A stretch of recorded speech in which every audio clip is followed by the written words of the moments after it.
Just because someone's got an Instagram account doesn't mean they know what it's like to run an Instagram account.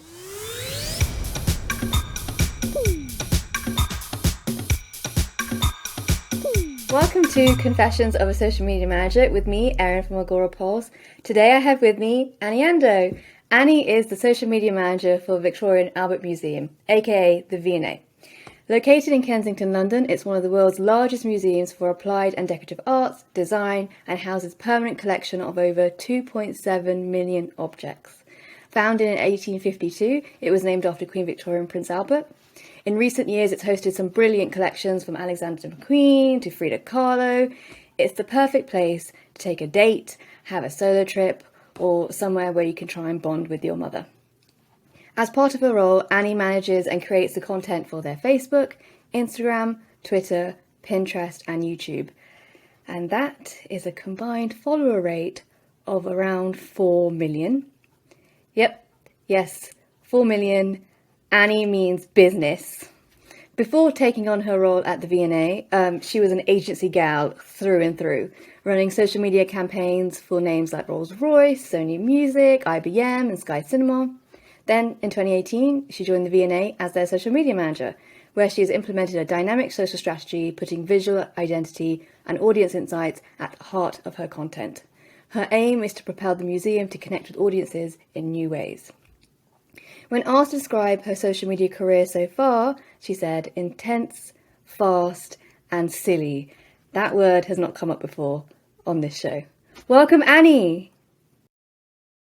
Thank you, Erin. Thanks. How are you? How's everything? Oh my God, thank you for asking how I am. I'm doing great. How are you doing? I'm all right. It's Friday, so very ready to clock off work at some point. I have so many questions for you because you run social media for one of the biggest museums literally in the world. Um, and you have so much content. You're spoilt for content. You're spoilt for user generated content. And you are promoting some of the biggest things in the world, whether it's artists or fashion designers or these collections are just all so expansive and brilliant. So I'm really looking forward to talking to you today about your role and how it's manifested and what you do with it and your journey so far in social.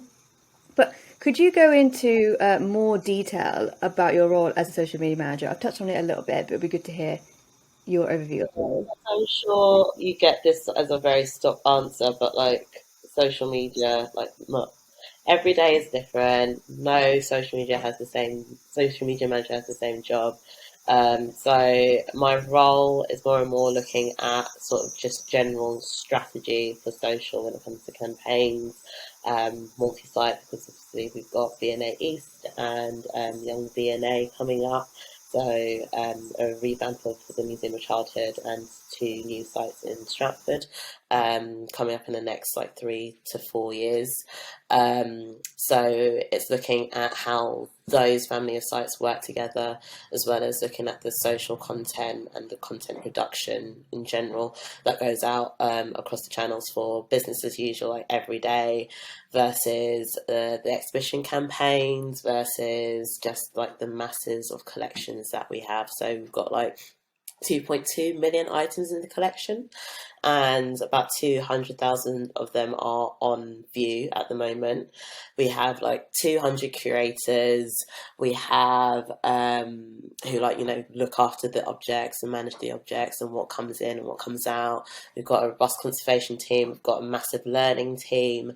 There are just so many stories that happen on a day-to-day basis, and it's just trying to figure out what the best ones are and the most relevant ones are for our vast audiences. So yeah, that's what I do. Lots of reporting as well.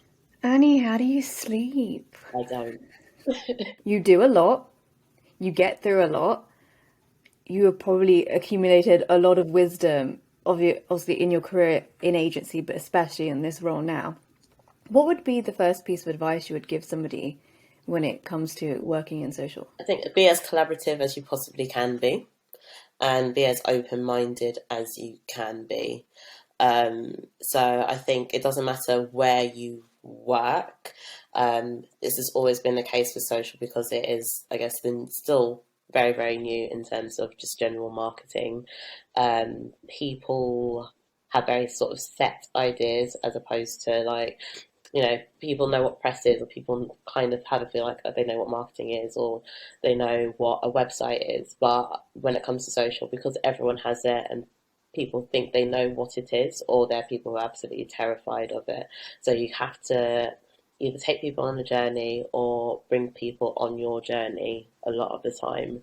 Um, so yeah, be as collaborative. Look at how things are intersecting. So if you've got a press campaign versus like something that's going out on video versus like something that's experiential within the museum, see how social can touch upon all those points and work together with people from all sorts of walks of life.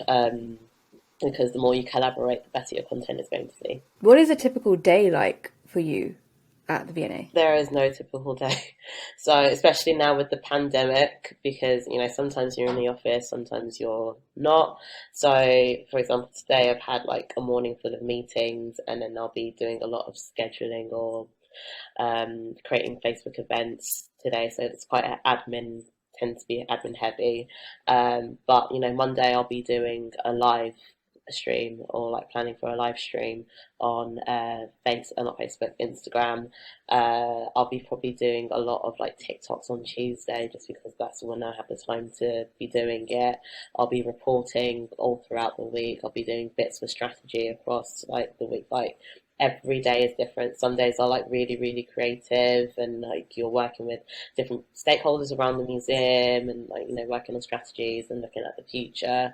And some days you'll literally be doing like the most dull, not soul destroying, because nothing is really soul destroying. We're not fighting in a war or anything, but the most like the some of the least interesting things, which is, the lot of the admin stuff, which everyone has to do. Doesn't matter how high or low you are, everyone's got to do the admin stuff. So yeah, some days are creative, some days are a bit of a slog, but it all has to be done. How do you decide which days are going to be creative days or like the more admin days? Is it just sort of like whatever's coming up in the week, or are you saying to people, look, do not talk to me today. I'm going to make a bunch of TikToks.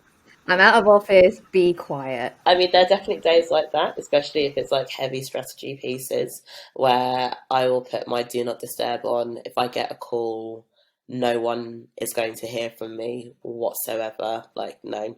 But then there are days where I definitely can't do that, especially if something hits the fan in terms of crisis comms wise. So, as much as I'd love to be sort of off the grid and just get my head down and do stuff, sometimes the world outside does not allow that, and fires happen, and you have to figure out a way to put them out. It's so interesting to hear that. Okay, so you've got collections and the marketing team deals with that, and they eventually come to you and say, we've got this, this and this, and I'm sure you're saying, well, that's not really working social, is it? Or why have you not done it like this? Maybe try this. But then obviously you've got the more run-of-the-mill stuff that's happening with the museum. So you've got like the other bits, the continuous collections, the things that sort of stay the same. You're probably advertising loads of different stuff. How do you sort of juggle all that So content? I rule with an iron fist. I joke, but I don't really. So luckily, I've been at the V&A for over 3 years now. So the social strategy is quite ingrained into how marketing and comms work, and again across the museum. So um, we work on a thematic basis. So every week has a different theme. So this week, because of Black History Month, the concentrated theme is Black artists and Black designers and Black narratives. Um, but will be, because Black History Month is not just for a month; it's every day, it's every year, um, it's forever. We try and do diverse stories throughout every week, every yeah, forever. But yeah, it's like as diverse as women, or as like wide as women. And it can be something like gold, or it can be something like wings, or every theme every week has a specific theme, and with that we can look at the content that goes across the museum. So, for example, if the theme was women and we had the Frida Kahlo exhibition going on, we'd look at something, a story from Frida, or we had the bags exhibition going on, we'll look for female designer, or we've got a learning program going on. We'll look at something that has one of the courses that's focused on women, or has a female-led curator leading on it.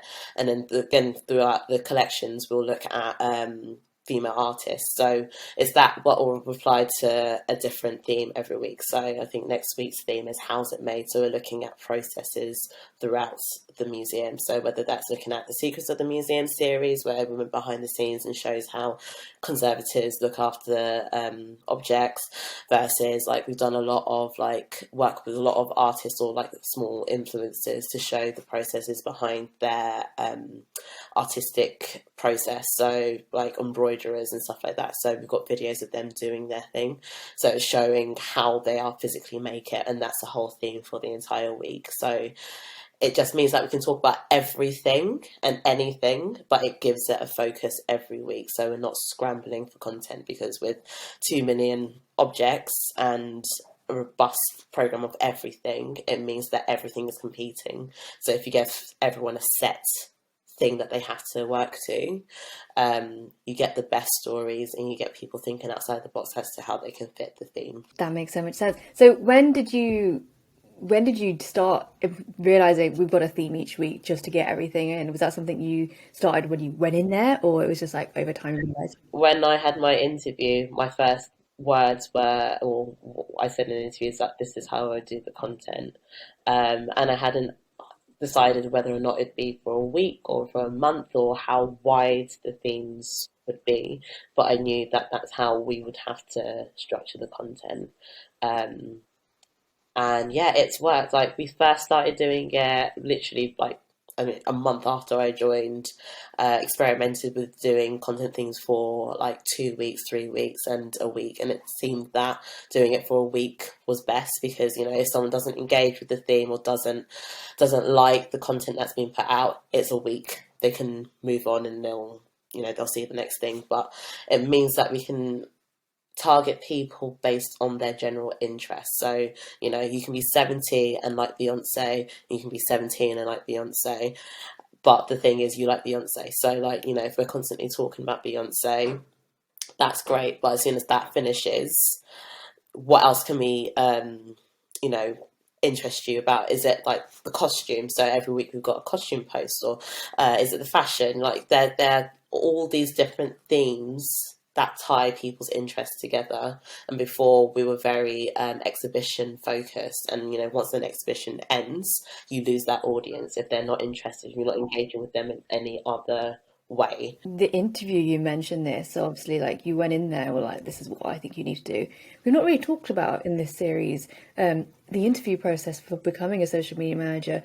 Was it always your intention, has it always been when you applied for social media manager role, that you sort of go in there saying, this is how I would do your vision for you if you hired me? Is that something you would recommend to social media managers? It depends on what the interview is, really.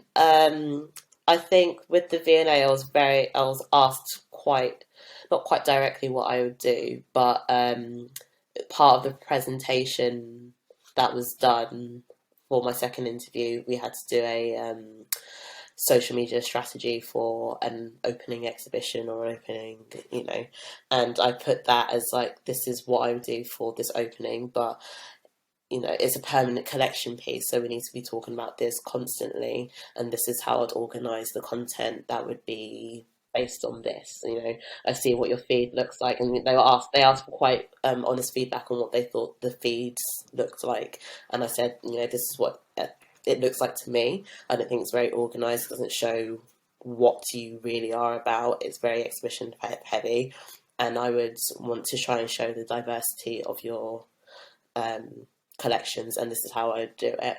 Um, but you know, it depends on where you are interviewing. I think if you're going for things that are for in-house positions, that's probably a better strategy, because it makes you look like you actually are invested in what you will be putting out for that pace. I don't know if it's the same case for going into agencies, because obviously you work on about 20 million different clients or 20 million different projects. So it's not so straightforward and like clear cut. But I think it's never a bad thing to show what you're passionate about and show how you envisage things. It's just being able to back that up and being realistic as to what you say that you can achieve. That's brilliant advice. I love the fact that you went there like, this is okay, but it could be better, and this is how I'm going to show you. And you are unabashed in telling them that. Like, I love that. That's the exact confidence that people probably should have when it comes to these interviews. Because, I mean, yeah, I suppose, like with the V&A, it's a bit intimidating because they're so big. And I imagine that people, when they go into interviews, it is generally intimidating anyway. But they wanted to hear a fresh perspective. That's why they're getting new people in. So I'm sure like the underlying advice of what you're saying is just like if you've got an idea, back it up and show it and tell them why. Showing your love and showing your enthusiasm and showing your confidence, especially the more senior you get, confidence is absolutely key, because you're going to be dealing with so many strong personalities and so many different types of people that you can't be a wallflower, especially if you're going into a slightly archaic institution at that point. Or any institution, any brand, any business, especially if they've not really embraced social media before, you're going to have to get a lot of people on your side, or get a lot of stakeholders investing in you so you can get the job done. So be confident. Doesn't matter if you don't feel confident. Be confident and be passionate. Absolutely. Social media managers come into organizations and they have to basically learn the history of the organization, understand what's gone before them, understand the personalities that are involved. And especially when you are in such a huge organization with different departments, you're the nexus of them, and you really have to synthesize everything that they've been giving you and tell them quite straight, I need this from you, this isn't going to work, that's a brilliant idea, but do you honestly think that's going to work as a video? Would it? And it's like, I think people underestimate, yeah, people think with social media managers, okay, they post some tweets and they get some data, but those interpersonal skills are so, so important because you have to talk to everybody. You're not just siloed as much as sometimes you want to be. It is 70% being social and 30% media, I would say. Like, I've never spoken to as many people in my entire life before this like job, and like I'm a very social person, but having to get the stories and having to get things from people, having to get people's buy-in, or having to not placate people but handhold people in their journey to doing things for social and making them realize that it's okay, and that I'm not giving Mark Zuckerberg all their information because I'm taking a photo of this. Like, getting those thoughts and those ideas and getting those mindsets to change is a big task, but it needs to be done if you're going to get the right stories out there and do what you need to do. What is the most exciting thing that you're working on at the moment with the V&A? I think our TikTok channel is the most exciting thing. Um, so we launched, I want to say, in May, around May. So we've only been on for like 4 or 5 months. We've got about 11,000 followers, which for me, I think I'm pretty happy about, because what we had planned to do has kind of been also disrupted by the pandemic, essentially. But for me, it's an exciting platform because it's a completely new audience. It's completely revolutionizing the way people see the museum, because we're literally taking the piss out of the collections, but also addressing stuff that we wouldn't necessarily be able to on our core channels. So to me, it's a really exciting space and a space to show the museum's personality, or at least my personality by the museum. Yeah, for me, that's the most exciting thing, because the types of stories we can tell and how we tell those stories is just, it's far from traditional. and it's what the thing that's going to get the younger generations in, or people who find museums boring and archaic and don't think it's for them. They can now walk through like the cast course and be like, huh, that's a bum. Or I'm trying to spot all like the different artists around the museum. Like it's that kind of thing. It's making art accessible to people that wouldn't necessarily think it was for them. That's such an interesting way to approach that channel because I've got TikTok, of course I do. So I've been seeing places and sort of museums sort of do more sort of guided tours, but no one's really been doing it with a sense of humor that really matches the vibe and the aesthetics of TikTok. It's fun. It moves so quickly. You need to entertain people within like zero point 0.2 seconds. That is that approach is really interesting to hear. So what channel at the moment is doing the best for you? What is the most engaging? Our most engaged channel by far is Instagram. That has been, and that's very obvious reasons. You're a museum. It's aesthetics. Instagram rules aesthetics. Exactly. And I don't see that changing for quite a while. Um, but it is the thing that is matched so well for arts institutions and museums and galleries, and there is so much that you can do on Instagram, and so many ways you can engage people on Instagram, that it's the perfect match for the museum. I mean, I think when I started we had like 600,000 followers, and now we're on like one point, Shut up. yeah, and now we're on like 1.6 million, You got them in the millions, man. You did that. You made that happen. with lots of help and hard work from everyone else who's helped and supported. We've grown substantially, and there's going to be a point where we stop growing or stop growing as quickly. But to me now, like, the biggest challenge is how do we engage younger, more diverse audiences, people that aren't from the art sector. How do we get them in love with the museum? You get collections come at you. Do the marketing team? So obviously, it's like what you're saying is top of funnel, middle of funnel, like those kinds of marketing strategies.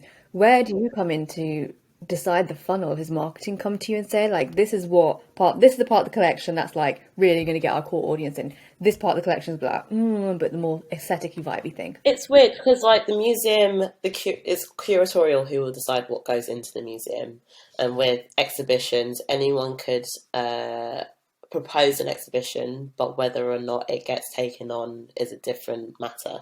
So marketing don't get a say in what comes into the museum, but we obviously have to look after how it gets portrayed to the public.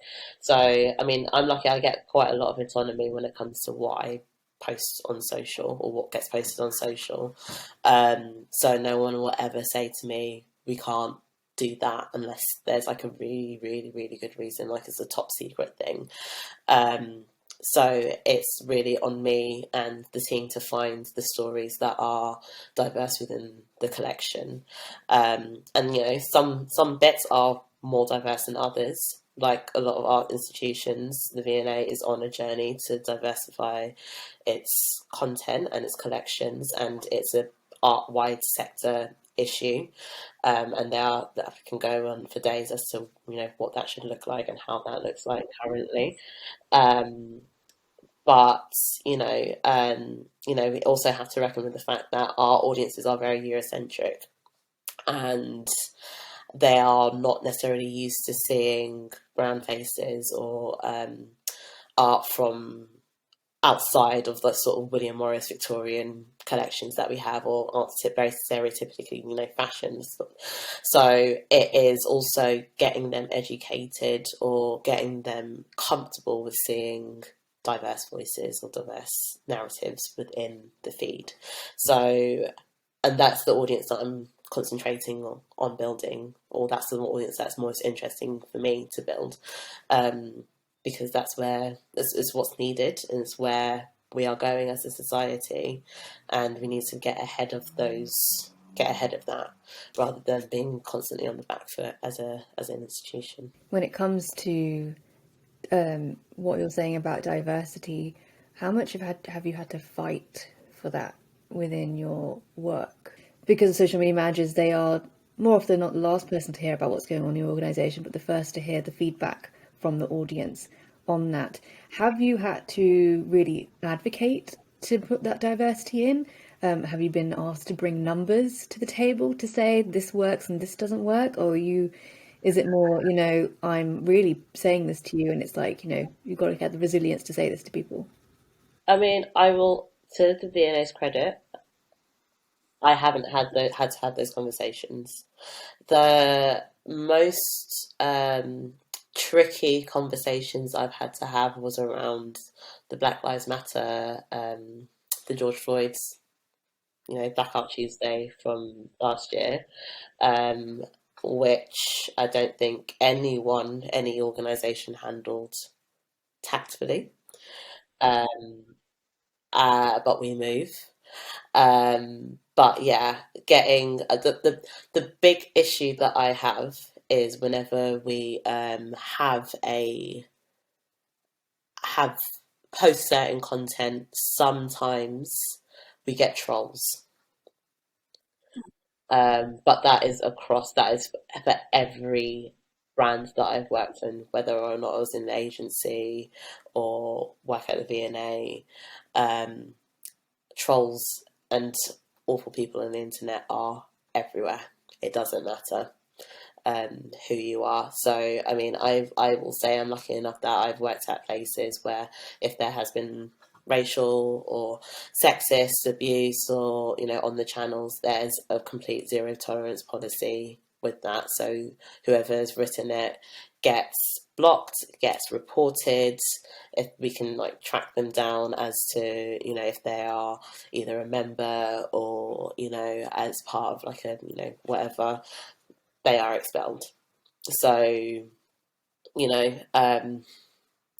there are protections in place, but I've never been told, no, we can't post this, or no, we can't do this, or no, we need to keep it very, Caucasian. Like that's never been said to me. So, to their credit. I mention this because I think what you were saying about like the diversity is something that I've had to deal with sometimes in the roles that I've had, whether it comes to sort of imagery that I want to use that I think reflects what the brand needs to do, compared to the sort of what the client thinks and the pushback and the words that come at me about that pushback. And that is obviously always an element to anybody's sort of role within an organization that sometimes can come up. But then also what you're saying now is that like the literal internet coming at you and you having to deal with those things because you are a community manager as well.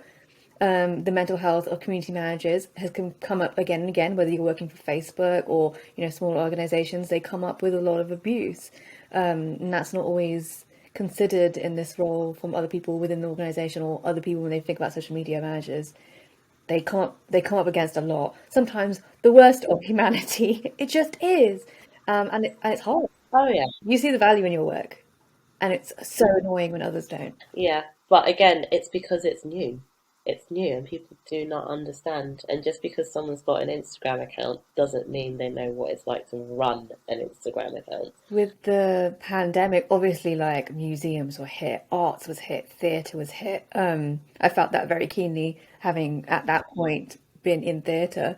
Um, how did you manage that from a social media perspective? Because, within a week, doors are shut. So I want to say very, very, very luckily, the social media strategy that is in place meant that we were fine in terms of what we were posting because we very rarely up the our content is very much object based rather than come here kind of based because 70% of our audience is international, so half of them won't be able to see, or half of them, but a lot of them won't be able to see the content on the museum on a regular basis anyway.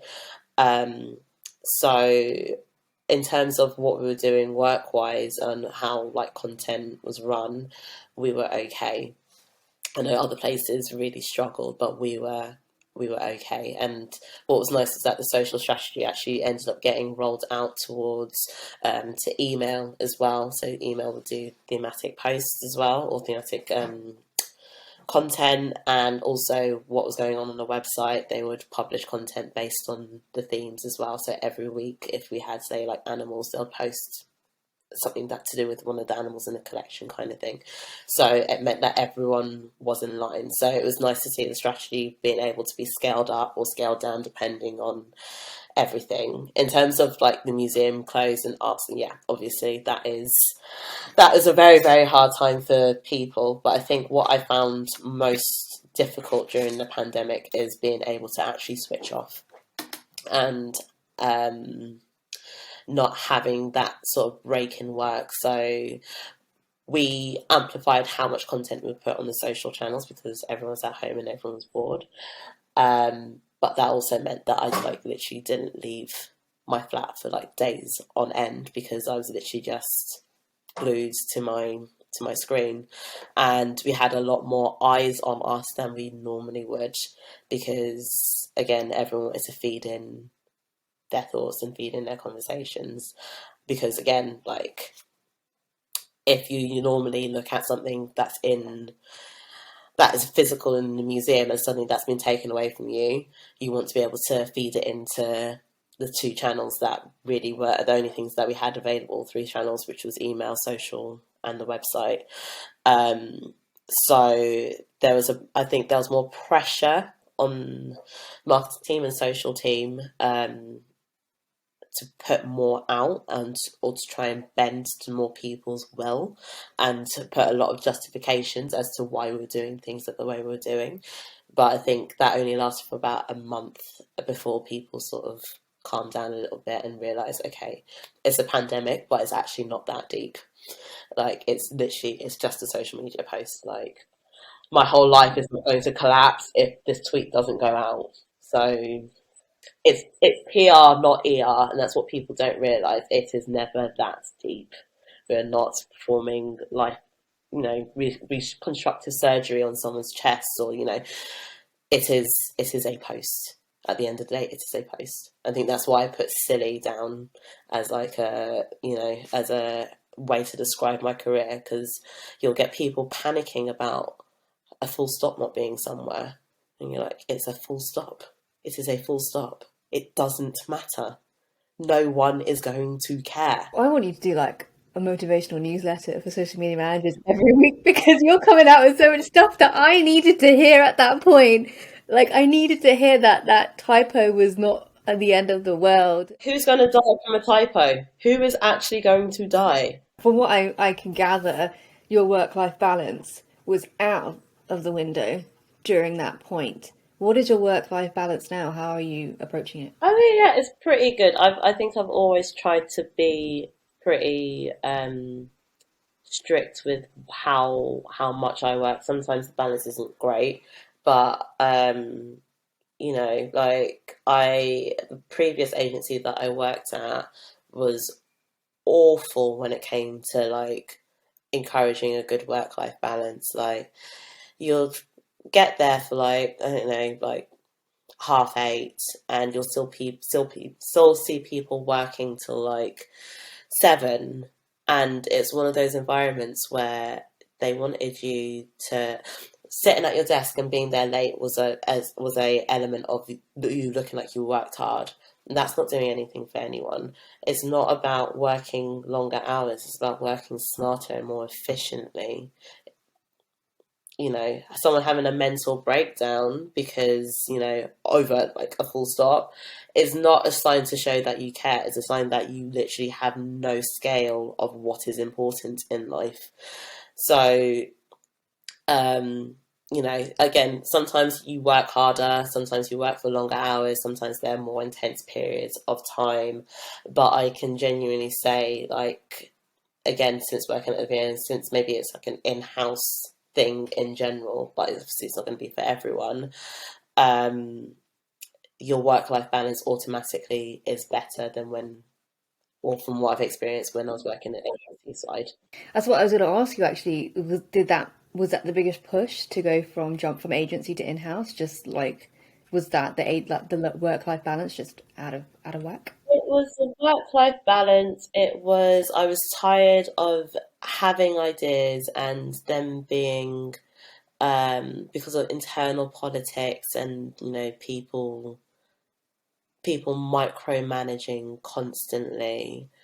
that my ideas would get changed into something, and then having your ideas be distorted even more for when it went into the client side.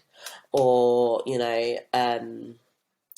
yeah, I think the previous agency that worked, or two agencies that I worked at before, were just, it was very micromanagement style, quite intense, not the nicest, quite competitive environment. And I wanted to work in a place where people might be competitive, but everyone has the same goal. Everyone's working towards one thing, which you don't necessarily get in agencies. And I've worked at some, like, nice agencies, but I think everyone, when you work in agencies, people are constantly looking for that next promotion, or constantly just climbing on top of you to get further ahead.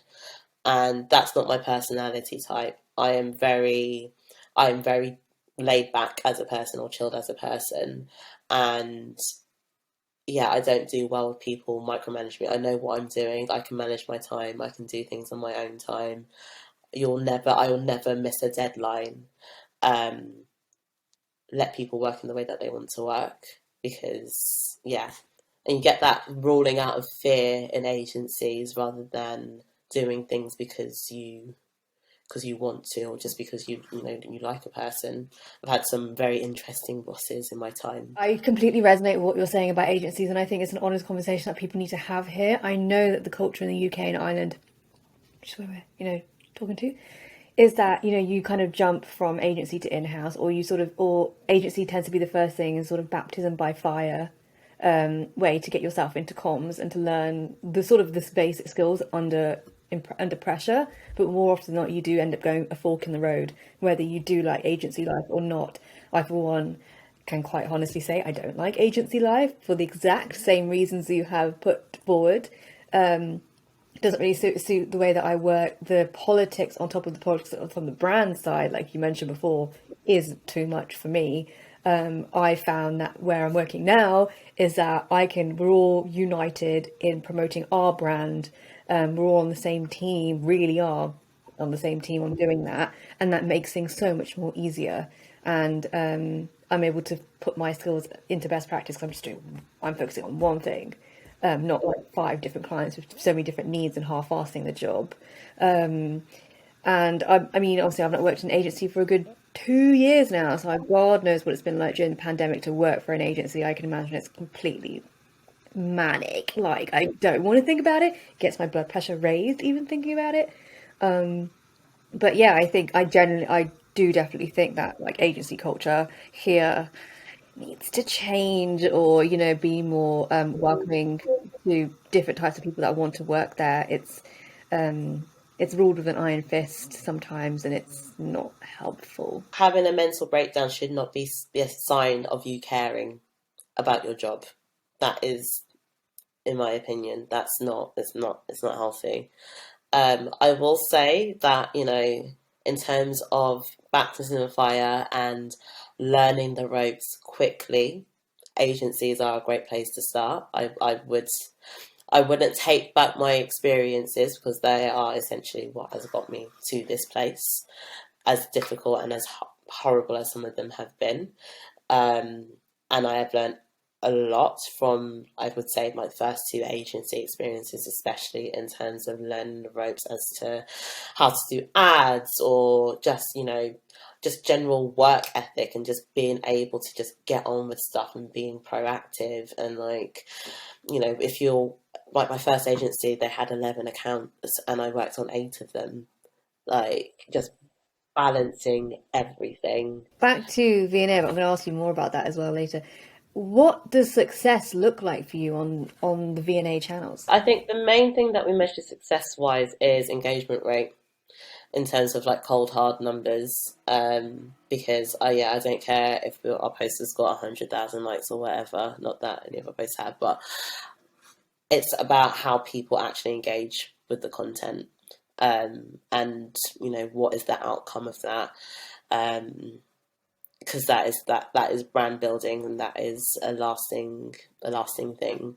And I think that's also why I'm finding TikTok so interesting, because it's again people that we never would have expected commenting or would have found the museum, actually, like, having a gateway to stuff, as silly as it is, having a gateway to fall in love with the museum and fall in love with the content, and questioning what the museum is and the role of museums in general. So, um, but success to me is engagement rates, and yeah, just building brand loyalty. When it comes to getting that engagement rate where you want, paid versus organic, where are you sitting on with that to achieve that? It's mostly organic. You lucky gal, Annie, you lucky gal.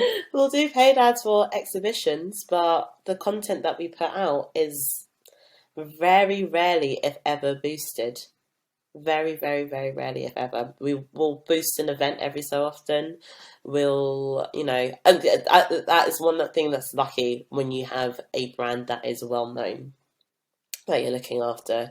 You have a captive audience anyway. Um, so like, I used to do, my first job, we used to do social for Psycho, so Simon Cowell's record label, and you would write some of the content plans, and do bits of community management, and you could put the most inane post out for one of the bands that I'm not going to mention, um, but it was a boy band, and so make your thoughts, and it could literally be a song lyric, the most vapid song lyric, and it'll get like 300,000 retweets. And if you've got a captured audience, and it's actually the same with Rolls Royce. So I didn't work on the cars because they sold the cars off to BMW like 15 years before I started working with them as a client. But the aerospace engines, and you've got such an engaged group of AV geeks, and that's what they call themselves, like aviation nerds. And you'd put out like a fact about how fast an engine will go, and compare it to maybe like Formula One race cars, and it would go absolute. People go absolutely crazy if you've got an engaged audience and a core audience that are really vocal and really passionate. Your job is kind of partly done for you, but the struggle is, how do you get newer audiences in? And so, yeah, V&A is very, very lucky in the fact that we have a lot of fashion, a lot of different cultural brands. There's a lot of pop culture exhibitions that go on, and that does get people in, and that does foster like that core audience. But it's the people that have never heard of us before that interest me, and why they've never heard of us, and why do they not think that this museum is for them, when there are 2 million objects and there will be something that they find interesting in it. How do I get to those people? What I hear from that is that, like, really the community, like fostering a community around your brand is so, so important, because eventually that community will become self-sustaining in giving you the stuff that you need, whether it's user generated content or the engagement or the comments. That's what you want from them. So it's clear that building those communities has really been baked into the way you've worked, but been so beneficial to your job. Yeah, and giving the community what they want. So if you're constantly posting like, really abstract and dark and crap imagery, no one's got you're going to lose that audience. You can do stuff to, build audiences. You can do stuff to retain audiences, but, if you're doing something that's detrimental to your audience because you want to try something new, or without actually researching or thinking through what that would look like, how that's going to retain your audience but also build audiences, that's going to be detrimental to you. So fostering. So what if we put something that's like slightly new up, or slightly different to what we would normally post? We make sure that we caveat that with the post that we know will do well automatically, because we want to retain those audiences and not lose our reach, and not lose that engagement, but also see how we can branch out to different people by posting something that they wouldn't necessarily expect. So it's, a two-hander. Absolutely. Yeah, I'm finding that now. Like, I'm just sort of, you know, I'm speaking to fellow social media managers. For some reason, we love like quotes.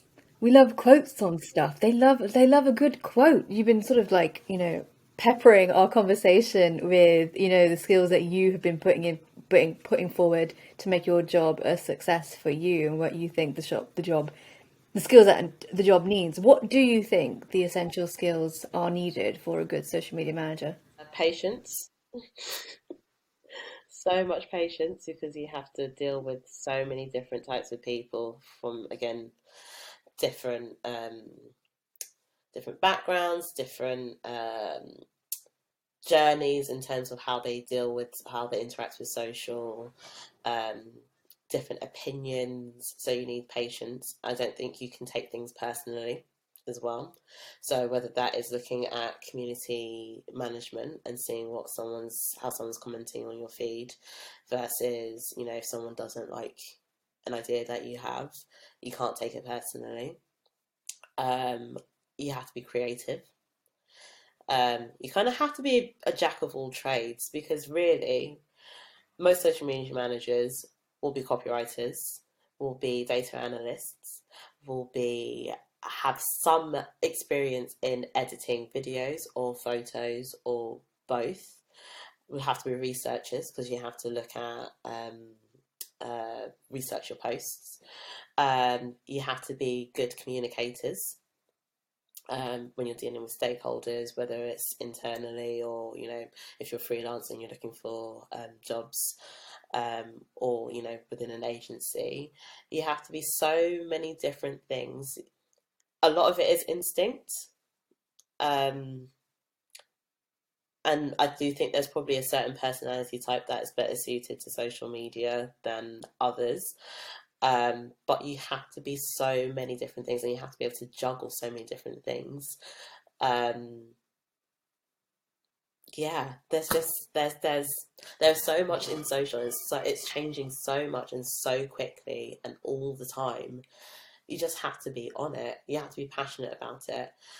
Um, and actually think the best social media managers look at it as I'm passionate about my job and I want to be creative, and social media is the way that I can be creative because it means I can do lots of different things versus someone who is like obsessed with social media in their personal day to day and want to do it as a job.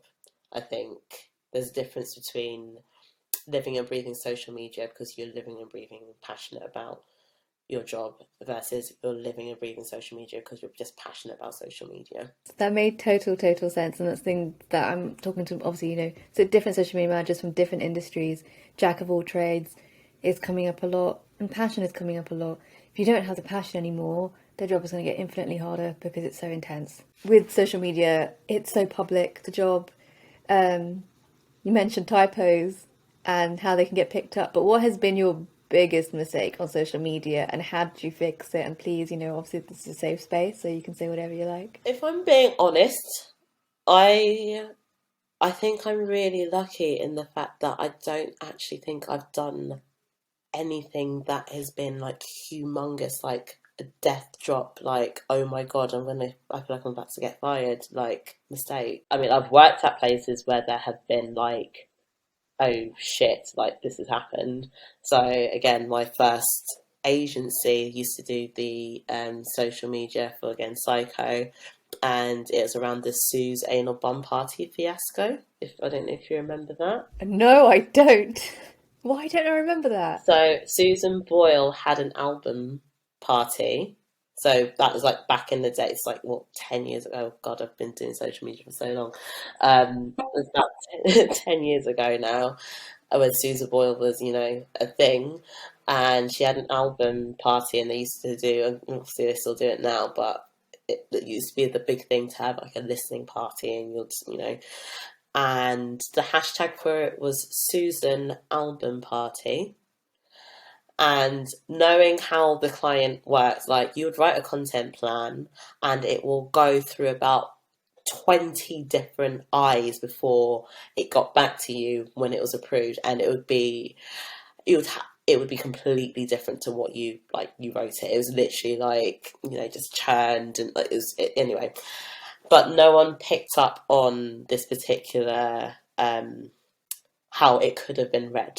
And it's also like when you've been writing something, specifically, if I'm in a content plan and writing a content plan, and I come out of it and I like look at it like 2 days later, I will notice all the mistakes. But when you're in it and you're like doing 30 other thousand things, you literally just write it and send it. You don't get people to like proofread, etc. But anyway, this got proofread by about 20,000 different people. Still didn't get picked up. And it went out and it went absolutely viral because it's Susan album party also sounds like Sue's anal bum party. So people didn't know that Susan Boyle had an album before, and now they do. They, they did know. They did know. So yeah, I think that is the biggest faux pas that I've seen in terms of fuck. Like someone might get fired for this. Did they? Someone was used as a scapegoat. What is the biggest lesson you've learned in your career then? Okay, so I remember my first job, someone, because I was miserable for a lot of my first job, because again, I was working on 8 out of 11 clients, was being treated, looking back at it, really poorly. Like I had a lot of like racial abuse. There was a lot of sexism with that job, and I live in Lewisham, and I was traveling like 2 hours to get there and get back. So I was tired by the time I like got there, and yeah, there was just a really horrible work culture there. But I remember, so I was just constantly miserable and hated it and wanted to leave so badly. And I remember one woman that I worked with saying, at work, you have to be, there's a version of yourself that you are actually like, and a version of yourself that you have to be at work. And she wasn't necessarily talking about professionalism, but she was talking about, um, I guess, like, yeah, maybe no, it wasn't necessarily about, well, like, by personality, not necessarily fitting in with other people or like not really. I don't mince my words a lot, and I don't like to. I don't feel like I need to not impress you, but like just because you're older than me and senior than me doesn't mean that you're better than me. And so I don't appreciate being talked down to. But I remember, yeah, being told you need to be a version of yourself at work, and there can be the version of yourself that's here. And I always thought that I had to repress bits of my personality or hold my tongue back because I didn't like something, because I felt like, that's the thing that would not push me ahead, but like, you can't always complain or voice your opinions and stuff because, people won't necessarily know how to take it or wouldn't always know how to say it in the most tactful way. And then I got to the V&A and I was told that I could crack the whip however I saw fit. And so I thought, okay, this is the place that I can actually be myself. I'm going to be trusted to do what I need to do or do what I can do. And no one is going to tell me otherwise. And I'm going to be supported in being my full self. It's my responsibility. No one's going to micromanage me. I'm going to be trusted. So I feel like the biggest advice that I can give is you don't have to be a version of yourself. Be your full authentic self, but go somewhere that you're appreciated, not where you're tolerated. That is absolutely goddamn brilliant, Annie. I think a lot of people are really going to resonate with that, especially women listening, especially women of colour who are listening, who have come into environments where I resonate completely with what you said. It's wanting to be your full self and that not being welcome hurts. It's hard. And when you're in that space, that mental space, it will affect everything. Whether it's your performance at work, the creativity you have. You can't be creative if you're having to repress yourself. That's just it. You can't. So I think that's brilliant advice to anybody who's listening who feels like they're already in that situation already or have come across that situation where they've had to repress who they are, their authentic self, their full integrated self in the workplace. And I'm really glad that you got to the V&A, which has allowed you to, be happy in the workplace and, encouraged your full self, bringing your full self to the table rather than hiding anything. So I'm so happy that that's happened for you. Final question.